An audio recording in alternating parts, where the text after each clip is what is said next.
Hi, everyone, and welcome to Life's Worth Living Foundation's podcast. I'm your host, John Gossett, and I would like to thank our sponsor tonight, GTM Builders. GTM has made it possible for us to record in their model home here in Tooele, Utah, in Overlake.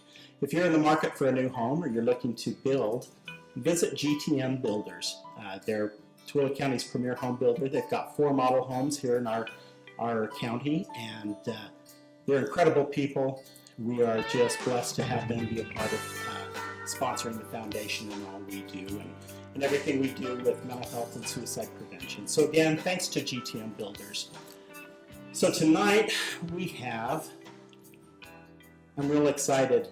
I just brought in a friend of mine, Brady Newby from Richfield, Utah. He just drove up to Tooele tonight to record a podcast. I got to know Brady about last year, I guess it was. Last year, Life's Worth Living Foundation and a few of our friends went down to Richfield. Richfield, the area in Sevier County, has suffered quite a few losses and suicides. And we went down to bring some training to their prevention specialists. And that's where I first met Brady and found out about him. And I'll tell you, I was impressed with him from day one. Incredible people. I wished his wife could be here tonight, but she's with the coronavirus. She's busy working at the hospital in Richfield, and so she wasn't able to come up. But we love her, we miss her, and hopefully she'll take a minute and watch this and see how you do tonight. Yeah. Pressure's on.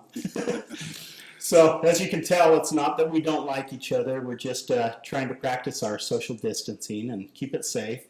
Hope everyone out there is being safe as well and making sure that you do what you can to keep your distance and keep your family safe. So, but in coming down to Richfield, Brady and I got to know each other, and we've been able to visit quite a few times since then.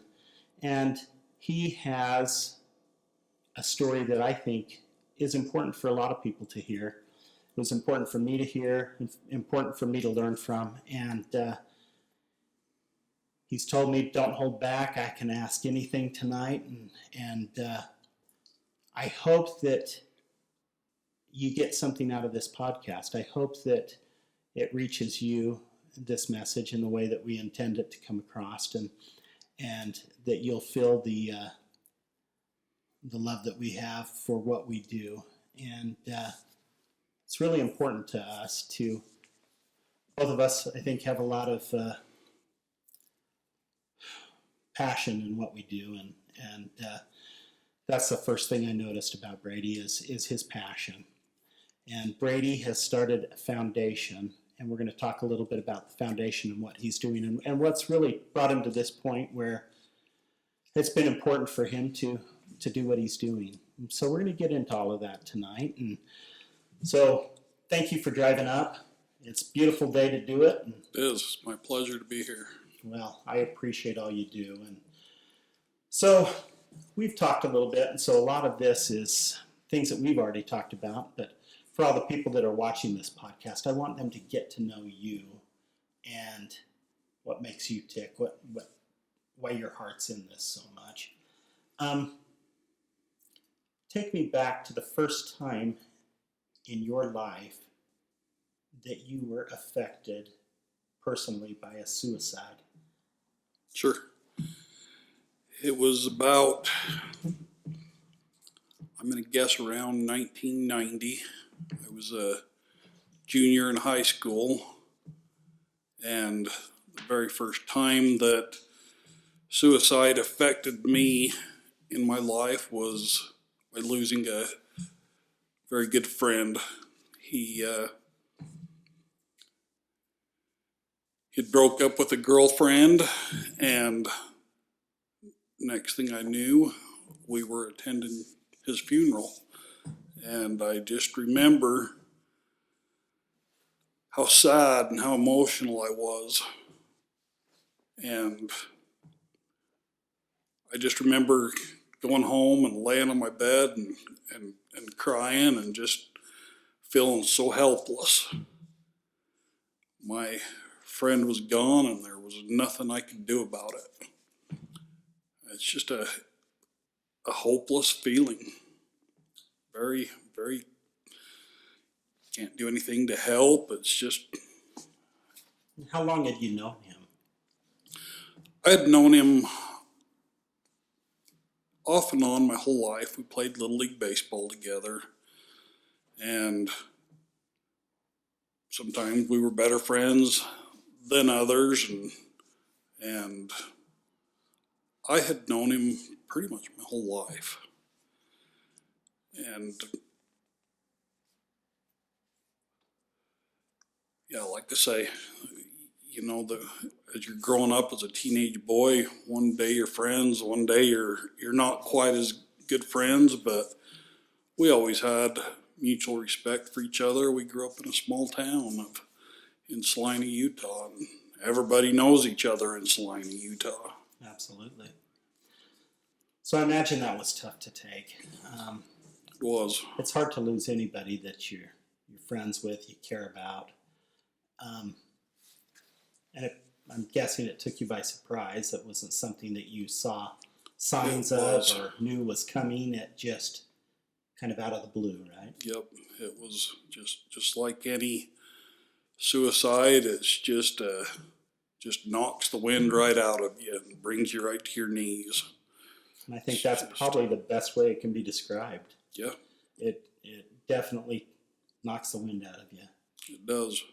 And it takes a minute to regain. And so unfortunately, here you lose a buddy from school, but that wasn't your last loss you suffered. Nope. With suicide. Not even by any means at all. Now, I was able to visit with your parents in Richfield. I love them. Really neat people. You were blessed in the parent department for sure. Yes, I was. Tell me about the loss that your family suffered. So in 2003, I lost my only brother, Lenny, to suicide. He had been in a couple of marriages that didn't work out, and the day before Lenny passed away, I remember going with him to court. He was going through a pretty ugly divorce, and he had two very young boys at the time. And I remember it just like it was yesterday. I was living in Richfield, and I was traveling to Salina. I was about halfway there when I got the phone call that Lenny had taken his own life and that he was gone. And I just remember so many emotions from hurt to I want to beat someone, somebody's going to pay for this. And I just remember mashing on the gas and just driving like a madman to Salina. And that's where he lived. This all happened at my parents' home. Lenny was living with my parents at the time. And I remember coming to a screeching stop. There was police officers and the funeral home was there to get the body. And I remember just pushing them out of the way. They said, you can't go in there. And I was forcing my way in there. I had a lot of adrenaline going, a lot of emotions going, and they were able to talk some sense into me and keep me from going in the home, which I was glad, because later, after they had retrieved Lenny's body from the home, I did go in and I did see some stuff that wouldn't ever want anyone to see. It's not anything that anybody needs to see. I remember sitting there in the front yard when they wheeled Lenny's body out the front door, and I just remember wanting to just I just wanted to grab him and shake him and say, Lenny, what are you thinking? What are you doing? You got 2 young boys to raise. But he was gone. Just the rug was pulled out from underneath us before we even knew what was going on. We were on our knees, and Lenny was my very best friend. Like I say, he was my only brother. For a while, he lived in Richfield, just up the street from me. And the months before he passed away, Lenny would call my wife and I when there was a fight going on and say, hey, I need to bring the boys to you. And they would bring the boys to us. And there'd be a knockdown, drag out fight. And there was one time when Lenny even ended up in jail over these fights. Protective orders were being drawn up, and it was ugly. It was really, really ugly. And like I say, I'd been to court with Lenny. We had bailed him out of jail, and this particular woman he was married to would the next day start playing the mind games and bring him right back. And Lenny loved his wife at the time. He did. I know he did. And I really, really wish that it would have worked out, because I know this hurt Lenny bad to fail again. I think there's embarrassment when a relationship comes to an end. There's embarrassment, especially on second marriage. Yep, on a second marriage. There's embarrassment, and sometimes relationships can turn unhealthy, like you said, and have some ugly moments in it. But do you remember your last conversation with Lenny? I do. It was the day before he passed. I had been to court with him, and Lenny was always, like I say, Lenny was my best friend, and he was such a good buddy. By the way, Lenny was my best friend, my best man at my wedding. He was my very best friend, and when he would come to our home, he knew he didn't have to knock on the door. He could just come wandering in, and he did. When Lenny come over, you better be dressed, because he's coming in the front door. And if you're sitting there in your underwear, he's coming in. So regardless, huh? Yep. So we had a great relationship. So I've never asked you this. How many, was that your only sibling, or do you have? So I had one brother, and I have 2 sisters. 2 sisters. And I would say we're all very close. We were raised a very, very close family. We always done a lot of activities together, and even now, my 2 sisters are 2 of my biggest supporters. That's awesome. They're there for me anytime I need them. Probably more often than I deserve. Well, and I haven't got a chance to meet them, but in meeting your parents, I know how proud your parents are of you. I mean, they told me, I could see it when we visited Richfield. And tell me how, I know this is their story to tell, but tell me, how did you see the death of your brother affect your parents? Well, it affected them quite a bit. I've always said, and I don't know if I've ever told this to my mom, so maybe she'll be mad at me afterwards, but I seen the death of Lenny turn my mom into an older lady, in the sense that, when Lenny died, it was 2003, and suicide wasn't talked about. It was you were kind of shamed about it then, and I seen my parents drop away from the church, and it affected them very bad, and fortunately, when Lenny died, I felt like I knew everything about suicide, and I'll hit more on that later when we talk about my daughter. But each time that I had to deal with a suicide, I felt like we were kicking it up a level. The pain got more and more and more. But I do feel like Lenny's death brought my parents closer together. My mom and dad, in the later years, raised Lenny's two boys. Oh, that's great. Both two boys are still, one of them's living with my parents right now, and the other one's living just up the street from me. So, I mean, they're still real close to us. And both of them are expecting their firstborn children later this year. And it's been rough on Bailey and Jace to bringing these babies into the world, and they're not going to have a grandpa. And both of them have struggled with that.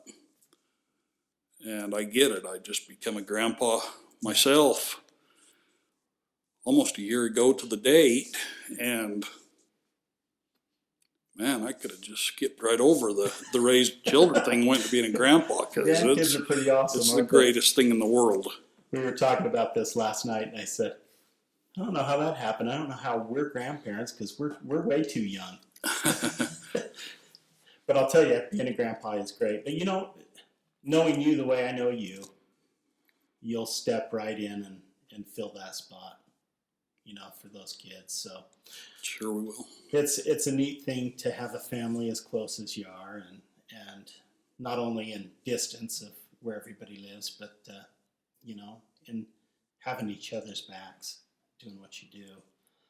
So here you suffer a loss in 9th grade, and what, about 13 years later or so, if I'm doing the math right, yeah, you lose your best friend. An unlucky number. Yeah, yes it is.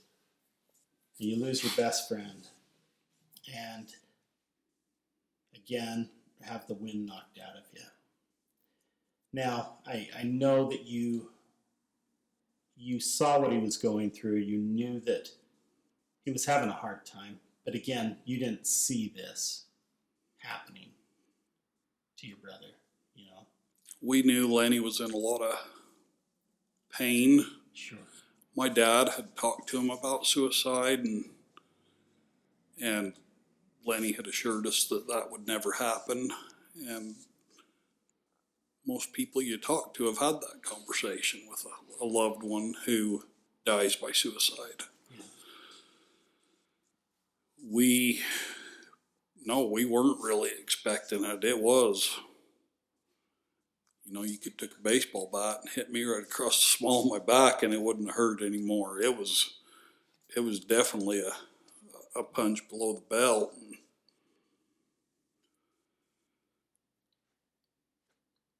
One that I hope through our foundation and working with the Life's Worth Living Foundation, hopefully all of us can bring an end to this somehow. Absolutely. Because it's the worst thing in the world to lose a loved one and you have absolutely no answers. It's just so final. It's game over. You have no idea why this happened. And it hurts. You go through the what ifs for years. What if I'd done this? For me, what if I would have left Richfield and been in Salina an hour earlier? That one's gone through my mind 100 times, and probably more than that. What if there was something I could have done? What if we would have been smart and locked everything up so he didn't have access to ways of taking his life? But that's what we try now. Right. And we try to get that message out about securing access to means. The one thing, if you've ever been in that position and you've lost somebody you love to suicide, and I know I say it 100 times, but you can't live in the woulda, coulda, shouldas, because we all do the best we can with what we've been given. And it doesn't matter who you are. If you're listening to this podcast tonight and you've been in that same situation and you understand where Brady's coming from, I'm sure you did the best you can. But what we're trying now is to make sure that we're trying to save anyone else from going through that hurt and that pain that you've experienced and your family's experienced by recognizing the things that maybe we could have done differently. And that's okay to look at it in that standpoint and say, where we're at now, this is what we know, and this is what we try to get across to people. And if we can get them one step ahead of where we were, then we're doing right. We're doing the right thing. Now, not to have this entire podcast be sad and hard. We've got to get through the hard stuff, because I do want to talk about some of the positives that you're doing. But unfortunately, even with Lenny, that was not the last loss that you suffered. Nope. And I'm sure that this loss was the toughest. You and I have talked, and I know how hard it was on you. And I want you to introduce your daughter Camree to all of us, because I want everyone to know who she was as a person. Tell us a little bit about your daughter. So Camree was my youngest daughter, and we had actually miscarried before we were able to bring Camree in. So she's our rainbow baby, and Camree was my best friend. She was my daughter that wanted to go hunting with me. She was my daughter that wanted to go shooting with me and do all the things that a son would do. You know, I have 4 girls, and I never did get a son. Camree was kind of my tomboy. She liked to skateboard and do things like that, but man, she was just to the age where she could go hunting on her own, and she was a great hunter. She loved being with her dad in the outdoors. We had many good times hunting, shooting, fishing. She always liked to go fishing with my dad too, and my dad has tons of memories of Camree going fishing with him. And she just liked to be with the men. She liked to be with me and my dad and the guys and doing them things that we would do. She was not your typical girly girl.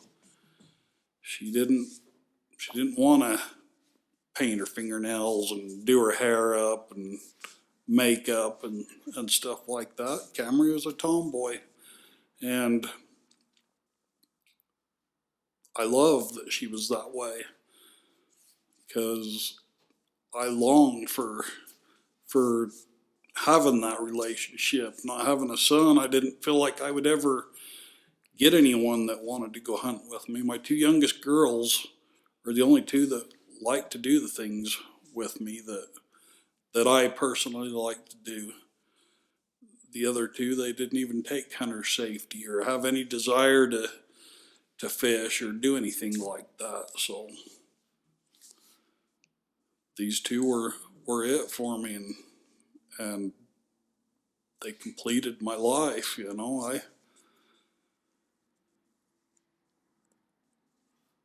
it's hard having Camree gone.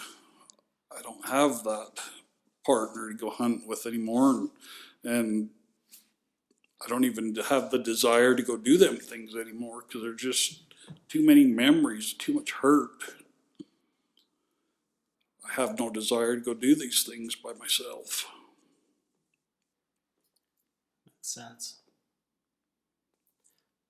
But Camree was a great kid. I'll never forget in high school, she come to me and she says, "Dad, I'm thinking of dropping out of high school." And I'm thinking, the heck you are.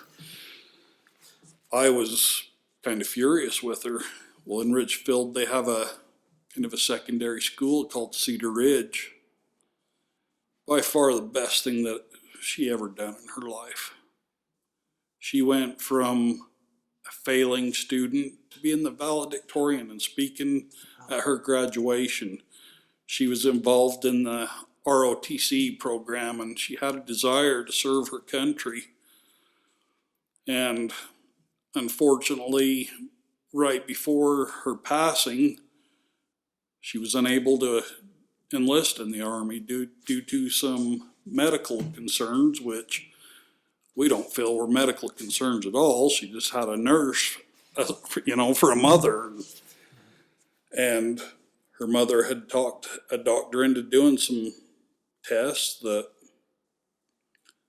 for allergies and whatnot that ultimately led to her not being qualified to join the military. And I think that this was not the final straw, but this was the beginning of the end for Camree. After she graduated, she wanted to move away from home immediately, making Amber and I empty nesters at about 44 years old. And it's a big change in her life, a lot of emotion. All of a sudden, you're cooking dinner for 2 people, and I would cook dinner, and Amber would be like, "Who are you feeding?" Because I'm used to cooking for a big family. There were 6 of us all together. It was a big change in our life when Camree left, but she wanted so bad she moved to Orem and got a job up there, and she wanted so bad just to be out on her own and do things at her pace. And how do you hold back? You can't hold her back. You got to let her go get that life experience. Yeah. She moved up there and had an awesome job and had just bought a car. And a week before she passed away, she wrecked that car. And a little fender bender was all it was, but it caused about $10,000 worth of damage to this car. And they were, unfortunately, the day before we buried Camree, I got news from my insurance company that they were totaling the car. And this set me off like a ticking time bomb.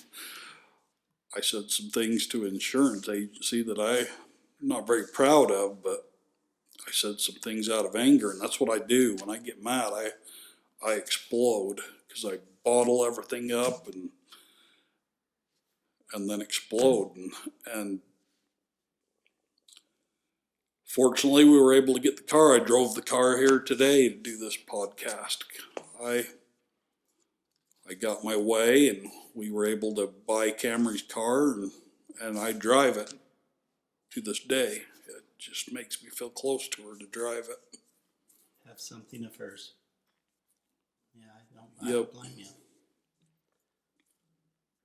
So how old was Camree when you lost her?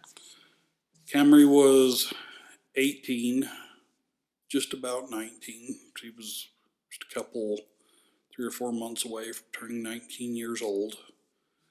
And that was about the same age that Lenny was when we lost him. She was just getting things going in her life. She was looking at getting her own apartment, and she wasn't quite there yet. She was living with one of my older daughters up in Orem when she passed, and she was just getting things going in her life. It's probably one of the toughest things. Yep. It's a hard time in life when you move away from mom and dad, and all of a sudden you're responsible for you. It's a change, big change. So I think as kids, we're all so excited to grow up and be adults. And once we're there, we're thinking, man, it was so good being a kid. Yeah. It's that, I think everybody thinks about that. They're so quick to want to be adults. And once they're there, I don't know if it's everything we crack it up to be. Right. And she was always very responsible. We had no concerns. Of course, we were sad. Camry's our baby. It was hard to let the youngest one leave the nest, but at the same time, we didn't have any real big concerns. She had a plan in life. She knew where she was going. So now that, and I think one thing that's important to mention, this was just a year ago. Just over a year. Just over a year ago, and so it's still fairly fresh. Not that time's going to make it easier, but this is something that didn't happen that long ago. I think that's important to the rest of your story as well. But so, what was going on with Camree at the time? Do we know? She had a lot of things going on in her life. Before she had left the home, she had come out and told us that she was gay, which was almost as hard as losing her in a sense. I will never forget that day coming home, and I was upset with her. That was, to me, that was a blow. I'd never been around that in my life, and I'm totally not like that anymore. So hopefully I'm not lynched for saying that I was against it. But it's something that, just like the death, it's something that you don't expect and you don't plan on happening in your life, because at this time I had 3 girls that were married and just starting families, and so that was kind of the norm in my life. And when this happened, I didn't know what to think. I panicked. I tried to talk her out of it, and there was no talking her out of it. And as time went on, it was easier and easier for us to accept. Because it didn't change who you loved. Right. I mean, this is our daughter. You never quit loving her. It's hard to accept this change in life, and I'll never forget talking to my grandma, who was about 92 years old at the time. She lives up here in Kearns, and I said, Grandma, I just don't know what to do with Camree. I'm so upset with her. And she looked at me and said, just love her. Just that simple. Just love her. It's probably the best advice you could have. Some of the best advice I could have. Absolutely. By far. Now, I think, and tell me if I'm wrong, but I think sometimes as a parent, well, probably more times than not, as a parent, we kind of, with our children, we want their life to be easier than ours. We want to make it better for them. We want them to have successes that we weren't able to have and go further than we ever did. And I know I've done this myself with my kids, is sometimes I have pictured in my mind this path that they're going to take that is going to lead them to, the perfect life. And sometimes when your kids don't choose that vision that you see for them, it's really hard to take. But I'm not so sure that that was necessarily, not that her being gay was as hard for you for any other reason than you knew that was going to be a hard road. Right. It was going to bring some trials and some things that there certainly would be an easier way to go. Right. But at her core, that's who she was. there's no talking somebody out of that because it's who she was. No, it definitely brought out the happiness in Camree. We noticed a big change in her attitude. Yeah. And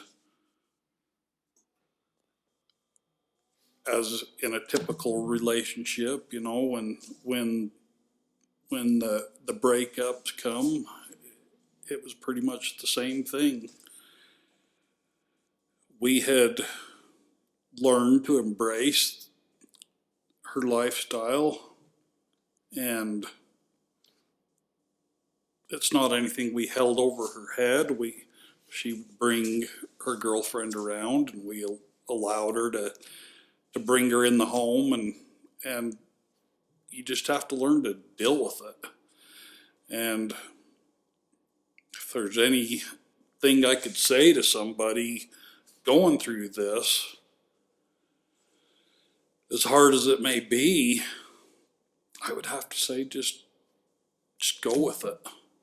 It might not be like you said, what you planned for your child to go through, but I would lots rather have a daughter who is gay than one who is no longer with me. Absolutely. I think the advice your grandma gave you was perfect. It was, and I totally was not expecting that from my grandma at 92 years old. I thought she would say, "Oh no, you cannot let this happen." That's what I was expecting. It just, when she told me that you could pick a feather and knock me right out of my butt, I was not expecting that at all, because when Camree come out, I loaded her up in the car. And I said, "All right, we're going over to talk to my dad, and we're getting this solved right now." And it was a trial. It really was. It was something that, like you say, that I wasn't expecting in life. But I look back at it now, and was it really that big of a deal? No. And I think that's so much of you know, in the stories we hear and doing what we do. Even in raising my own kids, I think the crises of the moment or of the day or whatever it is that we're going through at a particular time, those crises may seem large the day of. You know, a year or two down the road, when you look back on it, you think, well, did it really matter that much? I mean,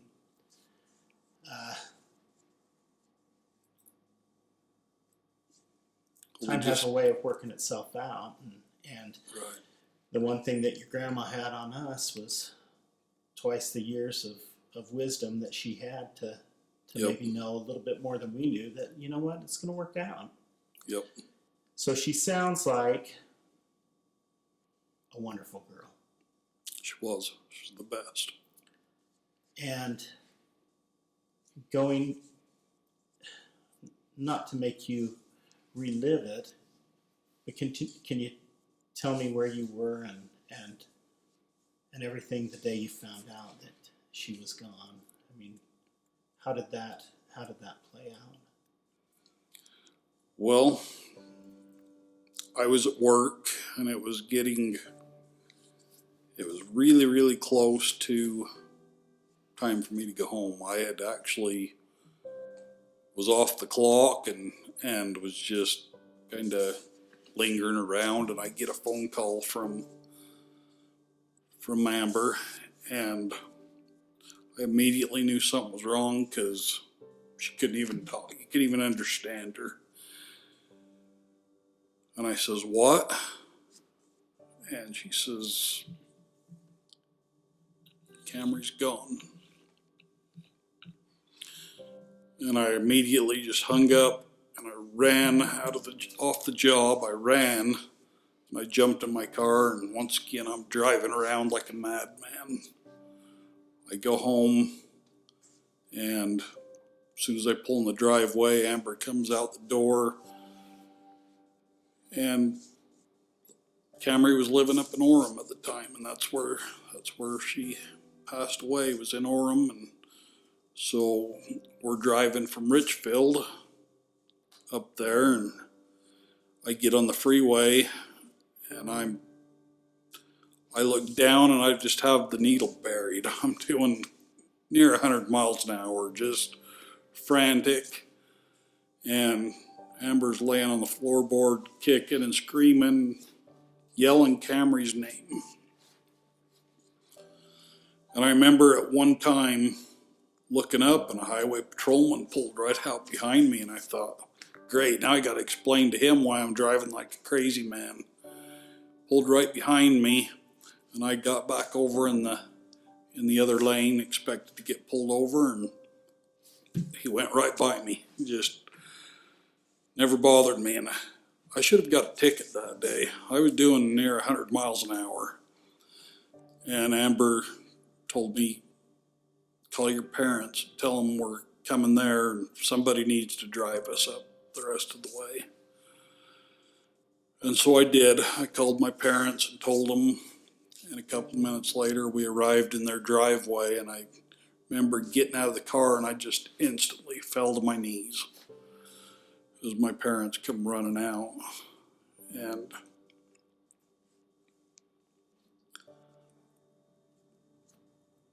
I just don't think there's anything on this earth that can rip your heart out of your chest like losing your child. It's the most horrible thing ever.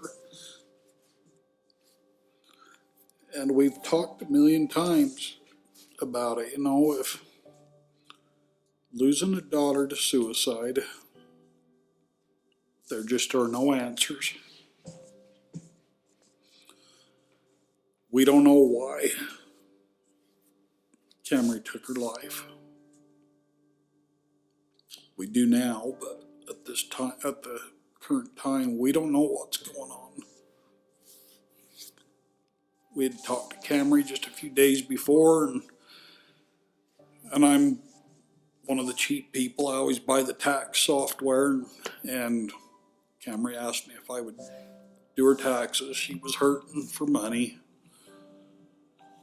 And so I hurried and done her taxes the day before she passed. When I talked to her, I had no idea that she was hurting this bad. We'd been with her a week prior to her passing, and it was a rainy day. We met her in West Valley. They were having a baby shower for my daughter.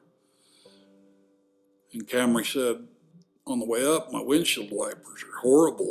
They don't even wipe half the windshield. So I told her, I says, well, you come pick me up and we'll go get some windshield wipers for your car. So there was a Walmart across the street. And when I got in her car, I instantly noticed the smell of marijuana in her car. She'd been self-medicating. And I talked to her about it, and she convinced me that it was just a fluke, you know, something had happened once and wasn't going to happen again. And Camree didn't create a lot of trouble for us. We had no reason not to believe her. She was a good kid. She didn't, I mean, yeah, she's responsible for a lot of this hair loss that I got going on, but Wait, there used to be hair? there did. But no, all four of my girls were good kids. We didn't go through half the stuff my parents had to go through when they were raising me. But I remember,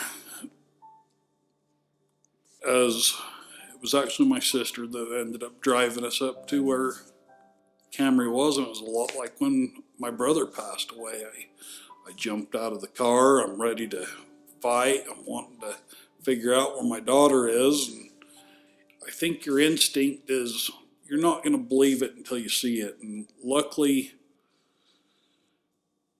when you get to a situation like this, luckily there's police officers or EMTs there that can talk sense into you, because you're not thinking logical. You're just, instinct is just to get there and see what's going on. And they always well, in both circumstances, they've been able to calm me down and talk to me, and we're sitting there talking, and they bring my daughter's body out the door, and you know, and it's all, her body's all wrapped up, and that's when it starts to get real. You realize that, hey, she's not coming back. She's gone. And still to this day, we drive through the Provo area, even just the exit that we had to turn off to go to where my daughter's body was. You just get that, just brings it all back. We would rather drive 100 miles out of the way and around that exit as go through it. And I know that's not feasible, but every time we go through, we get quiet and we get a little teary, and you just never forget that hurt and the things where you were. Just like when I explained the highway patrolman behind me, that seems like yesterday to me. And it's been just over a year. We lost Camree on March 11th of 2019. So we're just almost a year and a month. And I remember as you hit that year mark, worrying about you and knowing that was going to be a difficult day, but you made it through it. We did. Now,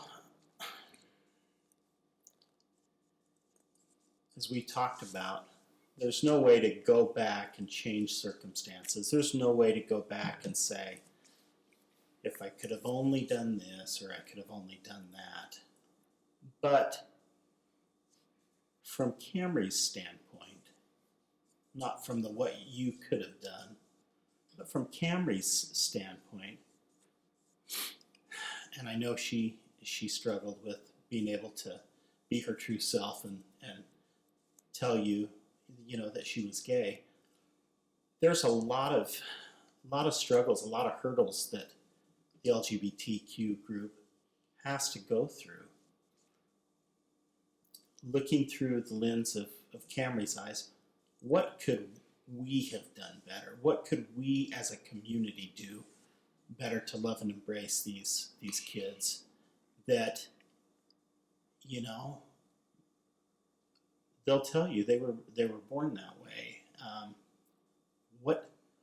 What could we do as a community so going forward and moving forward, we can try to do things that will be more helpful than hurtful? Right. You have any idea? Well, these are normal people just like you and I. This was my daughter. How can you quit loving somebody just because of their life choices? I think that, I know certainly when I went to high school, it wasn't really a thing. You made fun of people and teased people if they were even acted gay in a sense, and it just wasn't I guess what I'm trying to say is it just wasn't the thing back then. Mm-hmm. I think people had them feelings, but at that certain time in our life, we hadn't embraced them the way we do now. I know several of Camrey's friends who are gay, and they're some of the better people that I've ever known in my life. They would do anything for you. And I would say just don't judge them. Let them live their life. Let them be who they are. And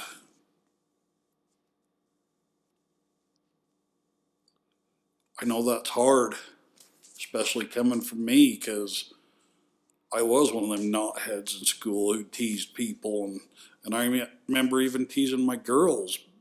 You know, as they were growing up, they loved Justin Bieber, and I says, "Oh, is he a boy or a girl?" And teasing them, and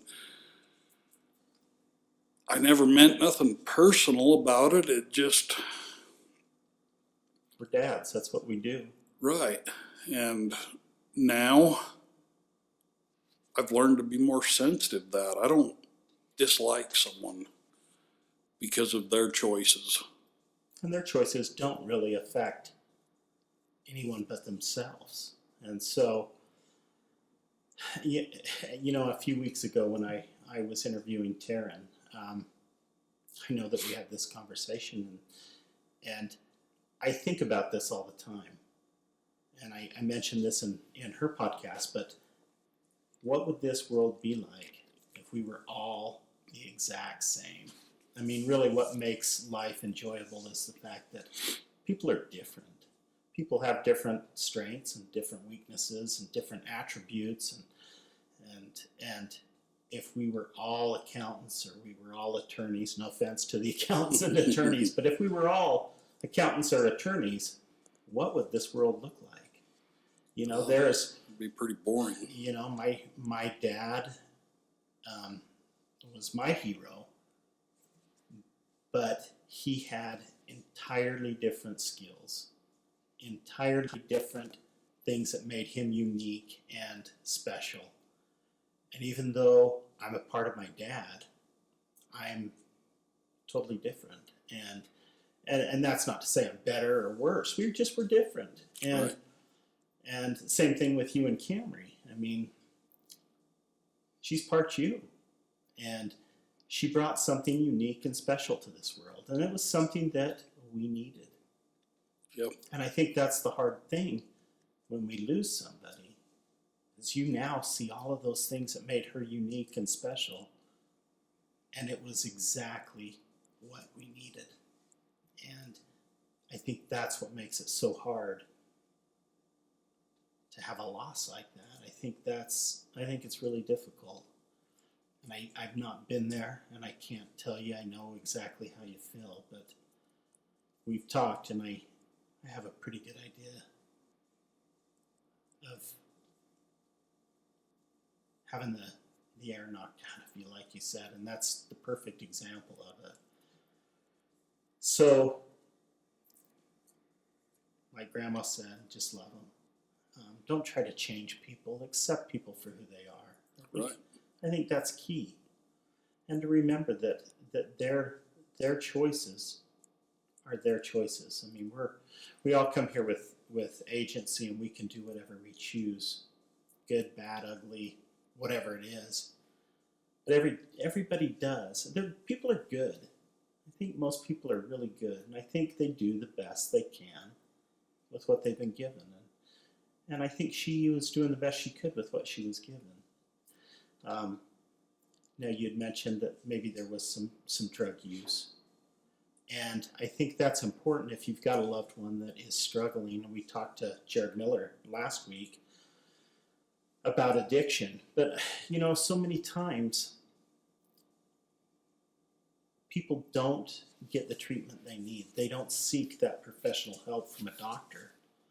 And what they do is they try to be the doctor, and they try to take the edge off the pain and things, that anxieties and pains that they're experiencing, and they do the best they can with what they've been given. But it's important to remember that there is help out there. There is medications that can help. There is, no matter what you're going through, we have doctors for a reason. And reach out, whether that's to a counselor or a therapist or, you know, as simple as a life coach. Reach out to people that can help guide you into making those right choices, because it certainly simplifies and makes that road back to the easy part. Makes it a little easier having someone else doing it than experimenting on your own as far as what will help and what will ultimately maybe hurt. Right. And the last thing I want to ask you, and I hope you're okay with this, I'm going to throw this at you. Camree was sitting here with us tonight, what would you want to tell her? Because I believe that they're closer than we think. Right. And I know the toughest thing in losing somebody you love, when it comes as a surprise, is you don't get the opportunity to tell them what you wished you could have. But I know you've had a year to think about that. What would you tell her if she was sitting with us tonight?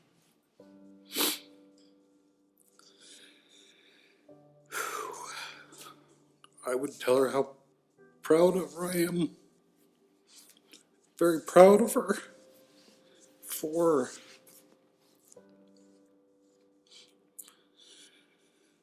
standing up, and I can't imagine what it would feel like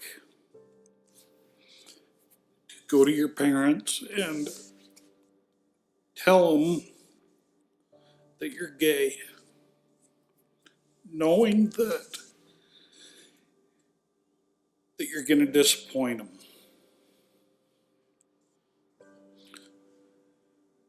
And at the time I did feel a little bit of disappointment. But it wasn't personal. It was, my heart goes out to those people in the LGBTQ community to know that what they go through to come out of the closet. It's got to be, it's something that we don't understand. That's got to be rough. It's got to make your mental health issues you have going on, it's got to make them twice as bad as not, because I'm sure she had the sense that she was letting us down. She was disappointing us. And like I say, I felt that way in the beginning. I was upset with her. I didn't really talk to her for a day or two. I just thought, not that I didn't love her, I just thought, well, we'll see how long this lasts. But this is my daughter. This is my own flesh and blood. Of course, I never stopped loving her. And I never could have. But if she was sitting here today, I'd tell her how proud of her I am for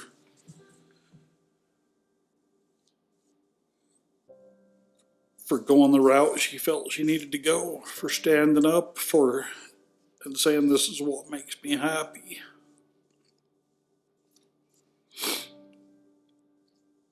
And whenever I go visit her grave, which is about every day, I tell her how much I love her, how much I miss her, how much I hurt having her gone. But I am very proud of her and the legacy she left behind, which we have built this foundation on. This was the kindest girl I've ever known. She couldn't pass by a homeless person sitting on the corner with it. She always, go give him $1, Dad. Go give him some money. Go buy him something to eat. That was Camree. And it drove us nuts for a while. We thought, you can't go give everybody $1. They're just going to go buy cigarettes with it or something. But she didn't care. She knew they needed $1. Or they needed something to eat. And that was just Camree. This girl had an amazing heart. Sounds like unconditional love for everybody that she crossed paths with. Yep. Well, I appreciate you sharing that with us. And I think that's a great segue into what I really want to talk about tonight.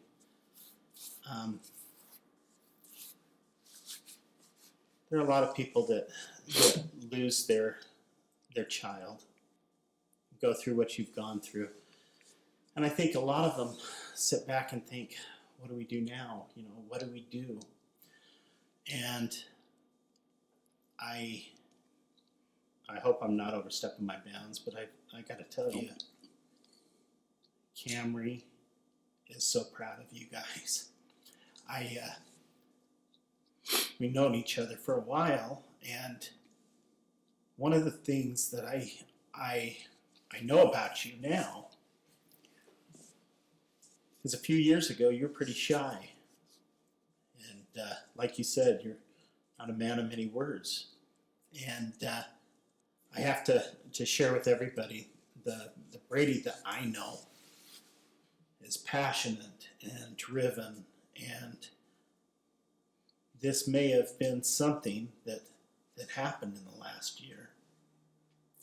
But what a way to honor your daughter, to actually step out of your comfort zone and plunge headfirst into something that we've joked back and forth with each other, saying, I don't know what I'm doing, but I just know I have to do. And so that is what Brady and Amber have done, is they've set out and they have started a foundation called Kind Like Camry, and they've started this foundation, and we were excited. I think it was in February, right, that you got your acknowledgement letter back from the IRS that you have been accepted as a 501c3 nonprofit, which, if you're not familiar with nonprofits, that's the highest level of nonprofit that you can get in this country. That makes it so much easier to do what you do, because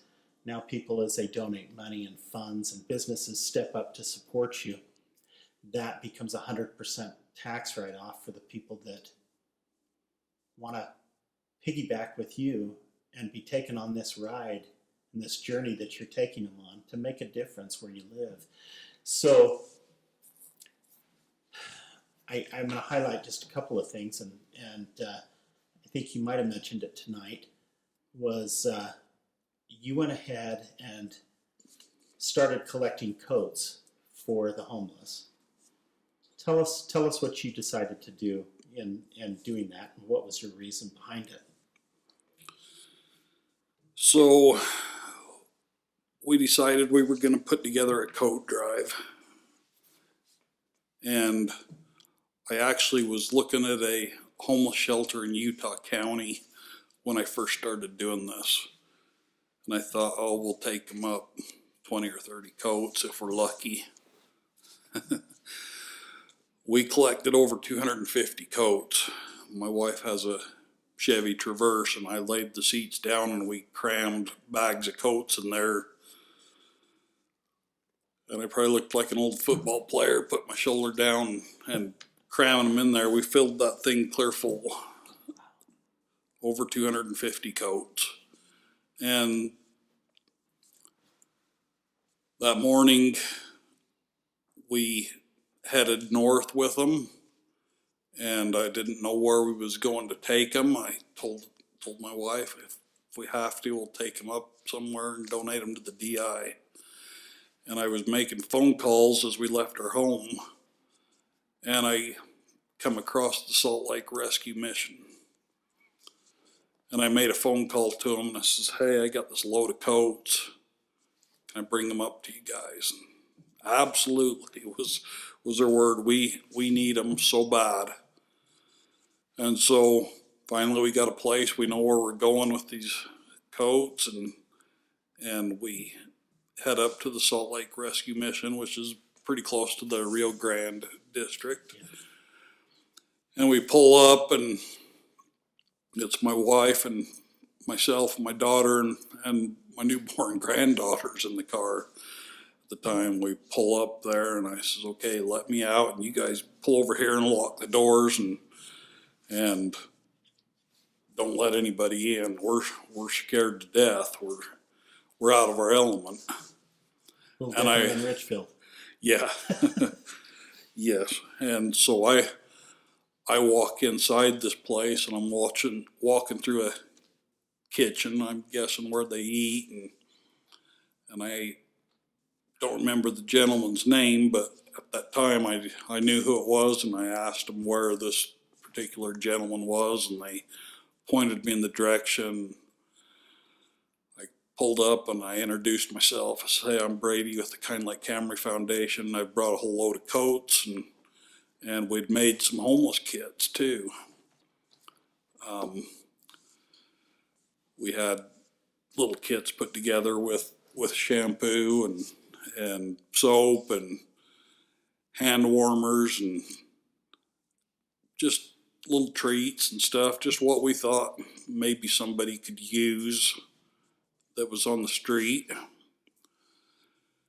And I told him I'm here, and he picked up a microphone, and I'll never forget. It was all hands on deck. Everybody meet at the unloading booth. I'm thinking, oh boy.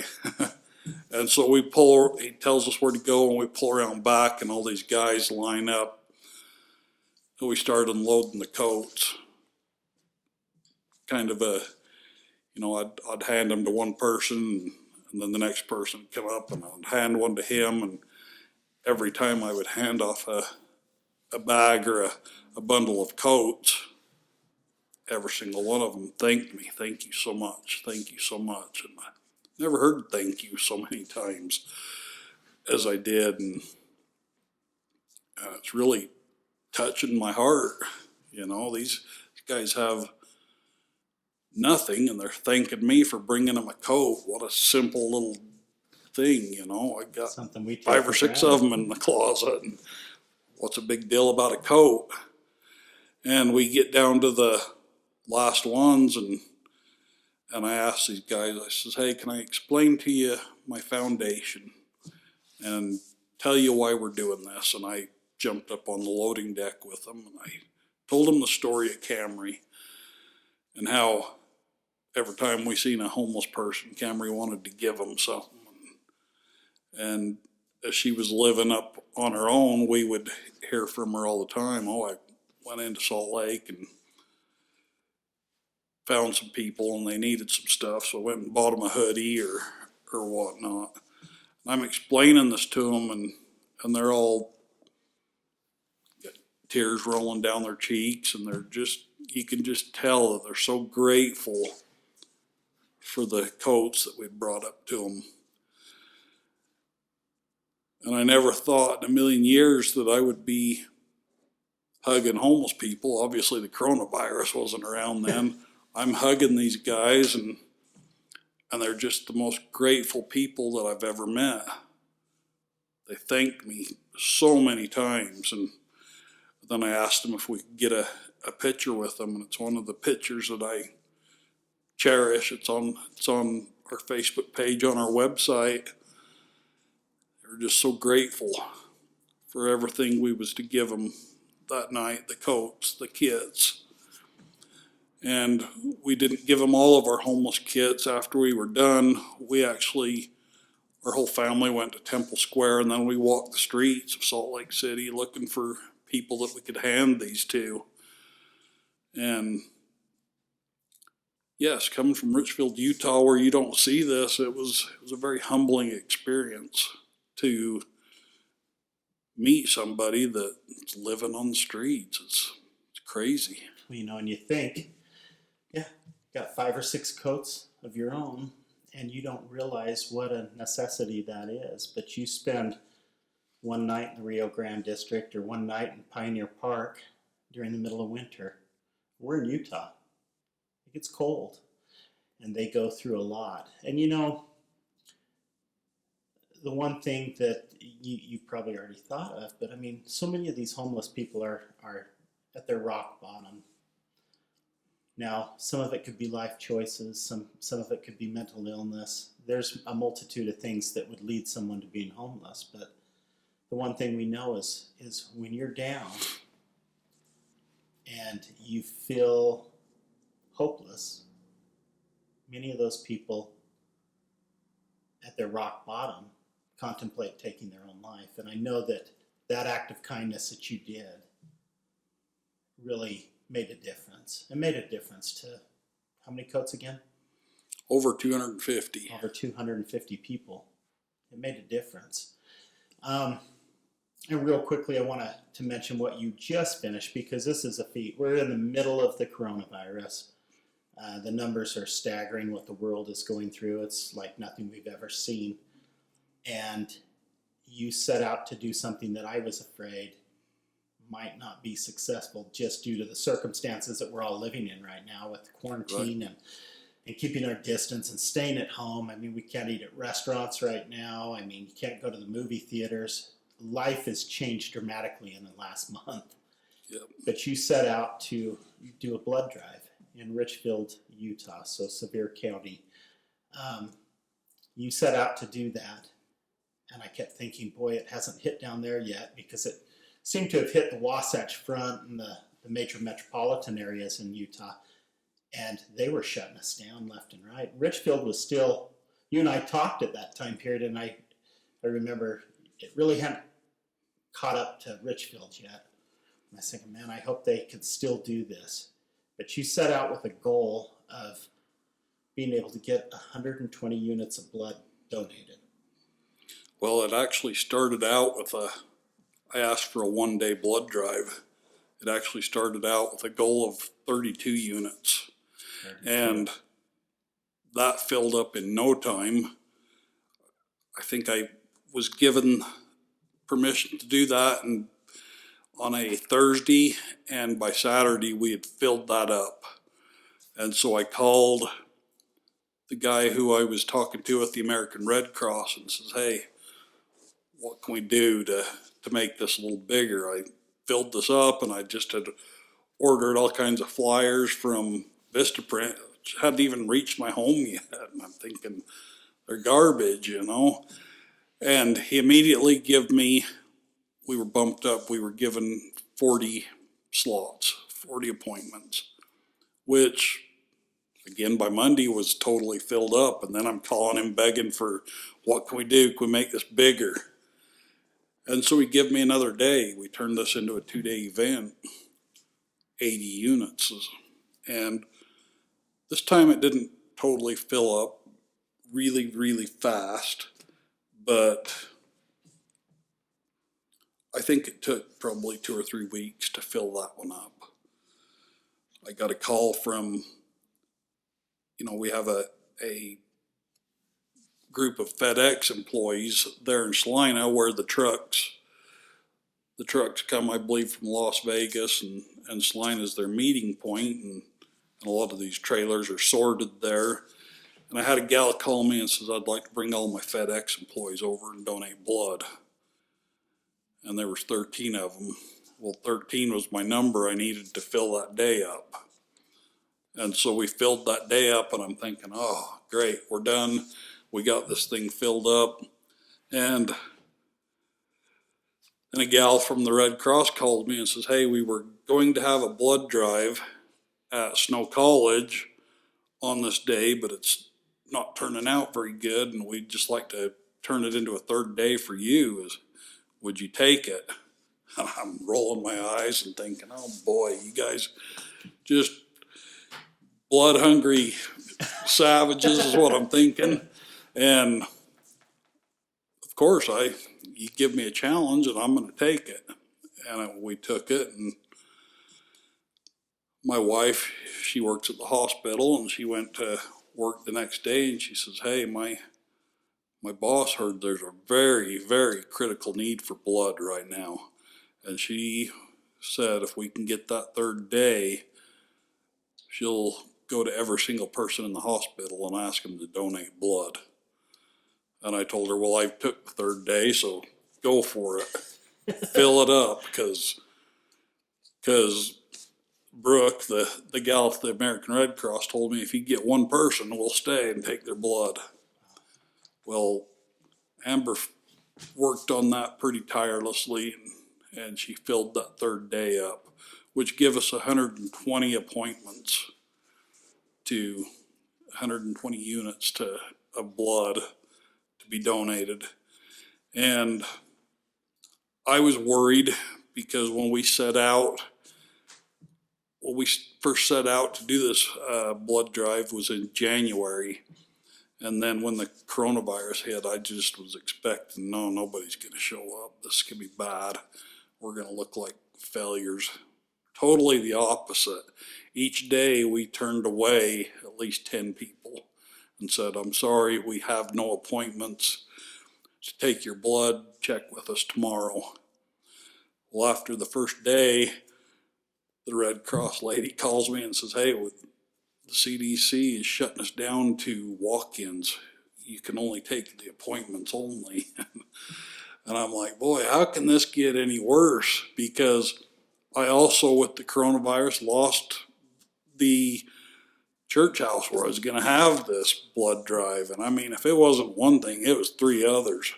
This thing probably took 3 years off of my life. And we were able to secure the Sevier County Fairgrounds building, which is a very nice new building. I estimated about the size of probably 2.5 basketball courts. Very nice building.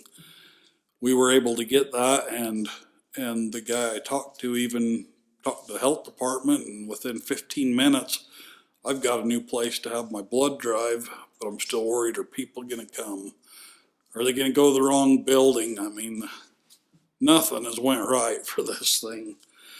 And when it was all said and done last night, at about 9:30, when I was laying in bed, my American Red Cross lady texted me and says, 129 units. We had exceeded our goal. Blew it out of the water. By 9 units. Went from your first one of 30 some odd units, you blew it out of the water. And that's, we did. Again, just like the codes. Your daughter's legacy lives on and making a difference to people. We're in a critical need for blood, and 129 units is substantial. I mean, that's amazing, especially in Sevier County. It's unreal. It really is. And so, I mean, props to you for making that happen, because you and your wife are amazing. Well, and for anyone listening that don't know where Sevier County is, it's in central Utah. Right around 10,000 people. I mean, Richfield's the best place in the world to live. I grew up there. I love it there, and I will die there and be buried there. I'll never leave it. And the people there are so awesome. We even had the Sevier County Sheriff, Nate Curtis, out to donate blood, and it's just so neat to see these people just coming to, I had somebody ask me the question, well, what does donating blood have to do with your foundation? Well, our foundation, our motto is be kind. Has everything to do with that. Which leads me into my final question for you. You're normally wearing shirts that say be kind. It's all about kindness. So in Brady Newby's world, in your vision of bringing kindness to where you live, what difference would that make in the world today from where we're at if everybody could see your vision of kindness? Well, it's pretty amazing, and I'll let you know how this started. So this whole foundation, we started it on Camrey's birthday, August 8th, 2019, not even a year ago. We got the idea that we were going to do random acts of kindness in honor of Camrey on her birthday. And this was actually my wife's idea. I just get to, I just took it to the next level from where she started it. It started out with printing, we call them kind like Camry cards, or little business cards. And you do a random act of kindness, and then you leave the card behind. so the next person can pay it forward. And I think the very first time we ordered 250 of these things, and we thought, oh, these will last forever. We'll have these for the next 5 years. Just like everything else, within a week we're ordering more because the word had gotten out of what we're doing. And everybody's wanting to participate. And we ordered, I think, 250 at a time, 3 or 4 times, and then we ordered 500, and then we ordered 10,000 of these things, which I'm just ready to order my next 10,000. Wow. After this blood drive event. We're just about to the bottom of that box. I think there might be a couple hundred left. 10,000 cards. That comes in 2 pretty good sized boxes. It's a lot of business cards. And we have mailed these things all over the United States. People get on our Facebook page, on our website, and they say, hey, we want some of these kind like Camree cards, and we mail them to them. And we mail them to them with donations that people have made to us. And we've mailed so many of them that we had to order a mail machine to do our own postage on it, because it would save us a little bit of money to mail them that way. And plus, I was getting tired of going and buying stamps. Blazing through the stamps. And licking these things to put them on. And so, yeah, and then after buying the mail machine, we had to buy a label printer, and this thing turned into a job for a while. It's slowed down a little bit now, but it hasn't totally slowed down. We still mail these things all over. We've mailed them to different countries. We've had requests for these things just about anywhere you could think. I mean, I've mailed them to a gal that is from our area. She's serving her country and stationed in Korea. I've mailed them there. I've had a guy take some to Iceland, I believe it was. I mean, we've mailed them. We've had family members take them to Europe, and these things have gone everywhere. And then people use them, and ideally they take some pictures and put them on Facebook, and then they end up on our website so we can kind of see how this thing's going. And this thing just took off like wildfire. All of a sudden, I'm building a web page, and I am not a web page builder by any means. That's my next step. Is I need to get with somebody and make a better web page. But this thing just exploded, and we figure to date after I've gone through these 10,000, that we'll have mailed out 30,000 kind of like Camree cards. Wow. I had a family member that at the time they owned the UPS store, and I can't tell you how many we went down and had her print, and I've got family members that just get on and order their own from Vistaprint. And yeah, this thing just took off like wildfire. And then I met you at an event in Richfield, and I really liked you, and I thought, I want to be a lot like John. I want to be a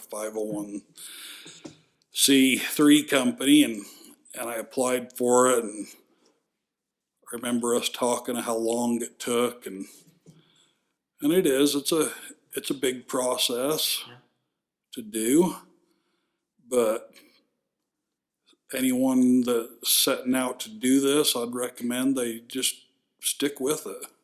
It happens quicker than you'd think it would, and each really circumstance is differently. Yeah, it did. It went through really quick, and here we are, an official 501c, and now I'm just sitting back like, what do I do now? I think you're doing well. You're doing well. So if anybody watching this podcast wants to reach out to you, maybe get some kind of like Camree cards, participate in things that you're doing, how's the best way for them to reach you? So we're on Facebook. Facebook's probably been our biggest tool, under kind of like Camree Foundation 501c3. And from there, we have a little page where you can click on it and you can fill out to request some cards. And then it comes to a page through Google Documents where we can just print the address label, and Good to go. we're lazy. We've tried to make it as easy on us as we could, because handwriting these labels, I can't tell you how many of them we've had returned, and they've never allowed me to write them, or they'd all be returned, but we've kind of turned it into a process. So if you go to Facebook and look up Kind Like Camree Foundation 501c, that's us. We've also got our website. It's www.kindlikecamree.com.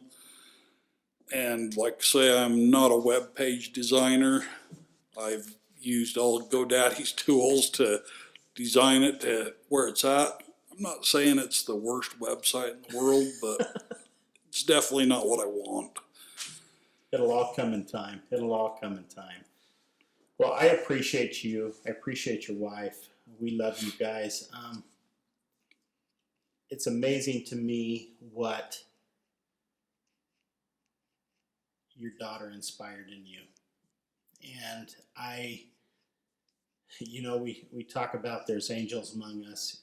You guys are angels. You make a huge difference. The impact that Camree had on everyone you know has now gone all the way around the world, and she's still making a difference today. And I really thank you for sharing the story and telling us so that we all could know what brought this about. Sometimes we go through some really rough struggles in life, but some real beautiful things can come out of those. And I appreciate you for seeing the need and feeling it and realizing that this is a passion for you now, and it's something that is going to be with you for the rest of your life, and that impact is going to be huge. I know you're going to do amazing things, and I want to keep in touch with you, and as you have things come up, maybe do this again and everything. But if you're watching this podcast tonight and you happen to be struggling, or you happen to be maybe in a spot where you don't want to be right now, please reach out. Call the Lifeline. It's 1-800-273-8255. Again, 1-800-273-8255. Find somebody that you can talk to. That's all it takes, is one person to notice, one person to be kind, and it can impact a life. And so please, that would be the one thing I'd leave you with tonight. Look for a way in this next week that you can go out of your way to be kind. I mean, right now, we're in a unique position with the coronavirus where things are hard. They're hard for all of us. I mean, this being isolated and being asked to stay at home as often as we can, and kids aren't in school, and colleges have closed. I mean, this is unprecedented in our lifetime, that we're going through what we're going through. We tend to be a culture that likes to reach out and have that being able to be with people and communicate, and it's really hard when you have to remove yourself from that. So look for a way this week that you can reach out and be kind, and let's do it in Camree's honor. Again, I would like to thank GTM Builders for providing such a beautiful place for us to meet and record these podcasts. GTM Builders is a wonderful home builder. They are some of the neatest people you'll ever meet. If you're in the market for a new home, or you're looking to build, please visit one of their model homes and see what they have to offer. Tooele County is growing like wildfire. We're the 7th fastest growing county in North America and the 2nd fastest in the state. And come out here and see what we have to offer. Come out and be my neighbor. You're going to be like Mr. Rogers. Come be my neighbor. But thank you guys for watching. We hope to have you back next week. And thank you, Brady, for making the run up here tonight. Absolutely. Thanks for having me. And we're going to be watching. So please go onto his Facebook page, like it. And please, wherever you download podcasts, go ahead and come in and subscribe, rate, and review. That means a lot to us. It helps us build our viewership. We have finally gone international. We've got people in other countries that are watching these podcasts now. So thank you very much for watching, and we look forward to seeing you next week. If you have any ideas of someone I should interview or a story you would like to be told, please reach out to me at lifesworthlivingfoundation@gmail.com. Thanks, and we'll talk to you soon.